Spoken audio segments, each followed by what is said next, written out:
সুপ্রিয় দর্শক শ্রোতা, আসসালামু আলাইকুম। নতুন একটি ভিডিওতে সবাইকে স্বাগতম। আজ আমি কথা বলতে আসলাম যে আখের চারা কোন ধরনের চারা লাগাতে হয়। পুরাতন আখ থেকে আবার নতুন চারা গজিয়েছে।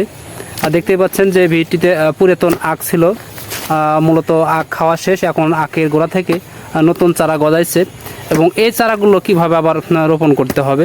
তো বন্ধুরা, সাথে থাকুন এবং দেখতে থাকুন এবং জানুন আখ চাষ সম্পর্কে। আসসালামু আলাইকুম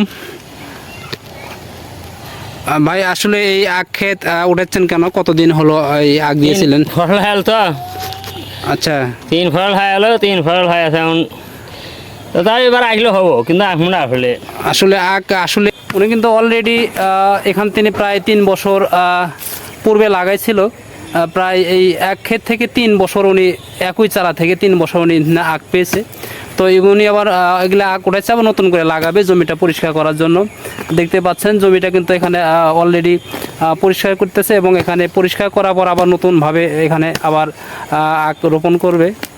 গাইলে ভালো হয়, এই সমান করে মাটি দুয়ারে গাইলে ভালো হবে। এগুলোই হবে না? এই চারা গাইলে হবো, এই চারাই হবে।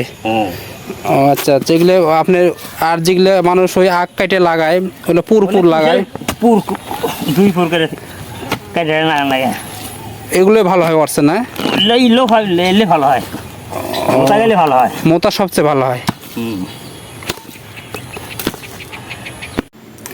আখের বংশ বিস্তার মূলত কাটিং রোপণের মাধ্যমে হয়ে থাকে। আখ চাষে 1 বছর সময় লাগে। মাটি এঁটেল দোআঁশ ও এঁটেল দোআঁশ মাটিতে আখ ভালো জন্মে, তবে পানি নিষ্কাশনের ব্যবস্থাযুক্ত এঁটেল দোআঁশ মাটি সবচেয়ে ভালো। উঁচু ও মাঝারি উঁচু জমি যেখানে পানি জমে থাকে না এমন জায়গা নির্বাচন করা দরকার। আখ দীর্ঘমেয়াদী, লম্বা ও ঘন শিকড় বিশিষ্ট ফসল, সেজন্য আখের জমি গভীর করে 5 থেকে 6টি চাষ ও মই দিয়ে ভালোভাবে তৈরি করতে হবে। এই সময় একর প্রতি 4 টন গোবর বা আবর্জনা সার দেওয়া অনেকটা ভালো। আখ বাংলাদেশের একটি অন্যতম প্রধান ফসল। পাট ও তামাকের মতো আখও চাষিদেরকে নগদ অর্থ দেয়। আজকাল পাট চাষের চেয়ে আখ চাষ অধিক লাভজনক বলে চাষিরা পাটের চেয়ে আখ চাষ বেশি করে। মূলত আখ বিভিন্ন ধরনের হয়ে থাকে, যেমন গ্যান্ডারি জাতের আখ, ফিলিপাইনের কালো আখ, রংবিলাস আখ। মূলত যে ক্ষেতটি দেখতে পাচ্ছেন এটা হচ্ছে গ্যান্ডারি জাতের আখ, খুব উচ্চ ফলনশীল আখ এবং এই আখ একবার জমিতে লাগালে 3 বছর পর্যন্ত কিন্তু একই গোড়া থেকে আপনারা আখ পেতে পারেন এবং ফলনও প্রায় সমানভাবে হয়ে থাকে।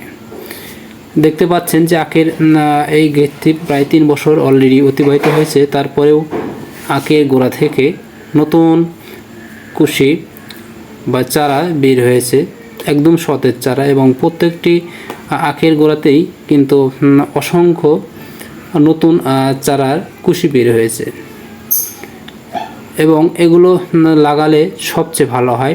এগুলো লাগানোর পরপরই একটু পানি দিলে আবার অল্প দিনের মাঝেই কিন্তু নতুনভাবে আখ জন্মে ওঠে এবং প্রত্যেকটি আখের শিকড় দেখতে পাচ্ছেন, প্রত্যেকটি 2টি করে কুশি, এই যে একটি 2টি কুশি 1-2ভাবে লাগানো যায়। এরকম চারা করিয়ে লাগানো এবং আখের 2টি করে গাঁট কাটিয়ে লাগানো যায়। আখ মূলত একটি লাভজনক ফসল, যার অনেকটাই চাহিদা রয়েছে বাজারে। বর্তমানে একটি আখের মূল্য, অর্থাৎ 1 পিস আখের মূল্য প্রায় 80 থেকে 90 টাকা